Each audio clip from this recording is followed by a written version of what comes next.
Je lis du livre d'Hébreux, chapitre 12, les versets 1 et 2, ce qui suit. Nous donc aussi, puisque nous sommes environnés d'une si grande nuée de témoins, rejetons tout fardeau et le péché qui nous enveloppe si facilement, et courons avec persévérance dans la carrière qui nous est ouverte, ayant les regards sur Jésus, le chef et le consommateur de la foi, qui, en vue de la joie qui lui était réservée, a souffert la croix, méprisé l'ignominie et s'est assis à la droite du trône de Dieu. Notre thème aujourd'hui, c'est ayant les yeux. Prions. Notre Seigneur et notre Dieu, combien nous te sommes reconnaissants ce soir pour ta parole. Nous avons nos pratiques liées à notre éducation et l'exemple de nos ancêtres et d'autres personnes qui nous entouraient. Mais aujourd'hui, Seigneur, nous venons vers toi pour connaître ta volonté, pour éradiquer de nos pratiques, de notre cerveau, tout ce qui n'est pas de toi. Merci de nous conduire, nous t'en prions, au nom de Jésus pour ta gloire éternelle. Amen. Je fais du mot à mot avec le verset 1. Nous donc aussi, puisque nous sommes environnés d'une si grande nuée de témoins, rejetons tout fardeau et le péché qui nous enveloppe si facilement. Important.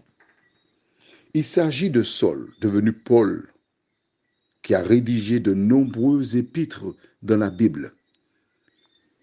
Ce n'est pas un enfant, un jeune, mais un adulte expérimenté, qui dit que le péché nous enveloppe si facilement. Qu'est-ce que ça veut dire? Nous savons que le péché, c'est quoi? 1 Jean 3, verset 4, quiconque pêche transgresse la loi, et le péché est la transgression de la loi. Alors pourquoi dit-il si facilement? En effet, c'est David qui dit, je suis né dans le péché et ma mère m'a conçu dans l'iniquité. La nature de l'homme, l'homme est un pécheur. C'est sa nature. Mais Dieu désire que cet homme, cette femme, l'accepte afin qu'il soit transformé par l'Esprit Saint. Alors, que dit-il? Verset 2. Ayant les regards sur Jésus, le chef et le consommateur de la foi. Quand tu acceptes Dieu, tu dois avoir tes regards sur Jésus et personne d'autre. C'est pourquoi nous avons vu, rappelle-toi, mais si, on a vu hier, dans Matthieu 23, versets 1 à 3, alors Jésus, parlant à la foule et à ses disciples, dit, les scribes et les pharisiens sont assis dans la chair de Moïse. Faites donc et observez tout ce qu'ils vous disent, parce que cela vient de la Torah, des parchemins, mais n'agissez pas selon leurs œuvres, car ils disent et ne font pas. Pourquoi? Parce que ce sont des humains. Parce que l'ennemi sait qu'en attaquant les dirigeants, l'ennemi sait qu'en tirant sur ceux qui ouvrent les yeux du peuple, ces personnes représentent un danger. Donc il s'acharne contre toute personne qui connaît la parole, qui diffuse la parole. Voilà pourquoi les scribes et les pharisiens ont été l'objet des attaques et ont, pour la plupart, succombé parce qu'à un moment donné, ils ont baissé la garde et l'ennemi est entré en eux. Rappelle-toi la Coupe du monde de football, la finale. France-Italie. Pendant des années, Zidane joua en Italie et on connaissait Zidane. Mais les Italiens voulaient gagner. Le match était difficile.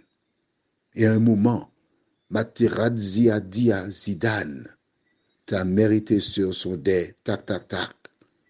Zidane a vu rouge. Il a asséné un coup de tête à Materazzi dans la poitrine, mais pas un coup de tête pour le tuer quand même. Et Materazzi a profité de l'occasion pour tomber, le souffle coupé. Zidane fut exclu du match. Et l'Italie l'a remporté. L'ennemi, il fait de même avec nous. Il nous provoque. Il nous pousse à la faute. L'objectif, ce n'est pas de nous exclure du match, mais de la vie éternelle que Jésus-Christ a préparée pour ses enfants. Prions.